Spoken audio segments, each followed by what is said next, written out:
Shall we talk about work from home? This is interesting. The bank chief has said firms must accept it when 8 in 10 are in favour of hybrid working. Now, let's just make sure we discuss this in context. As people come out and say, people need to get back to the office. People are. They're happy to go back to the office, but 8 in 10 want a sensible approach whereby they can mix and match. You see, I think that's a bit of spin. For some people. Some people prefer to stay at home because it's easier to slack off. I think that's true. A lot of people, it works better and productivity hasn't suffered, depending on the business. Of course, when we talk about this, we need to recognise that a lot of people simply can't work from home. This is very much an office worker issue.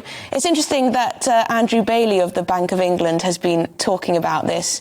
He said that people will be forced to accept a hybrid working on a permanent basis. So he thinks that this is here to stay, and I imagine he's right. I mean, friends of mine, I'm in the office 5 days a week, but friends of mine are doing sort of 3. This Andrew Bailey guy, there's another him. death knell to office life and the Elizabeth line and everything else. He's telling everybody to stay at home. He's a real prophet of doom, isn't he? Well, in a way, but the opposite is Jacob Rees-Mogg leaving petulant notes on people's desks telling them to get into the office. That was quite amusing, though, wasn't it? Well, I don't know, actually, not if you're a recipient of it. I think it was very... Civil servants I talked to were rather annoyed by it. So you think they should be able to do their job from home, even if it means no one can get a passport or a driving licence? Well, I don't think that necessarily follows, Isabel. Because I think they are linked, aren't they? There's why is there suddenly this crisis within the passport office? Well, because it's partly under the Home Office, and the Home Office is institutionally incompetent. That's the reason for that.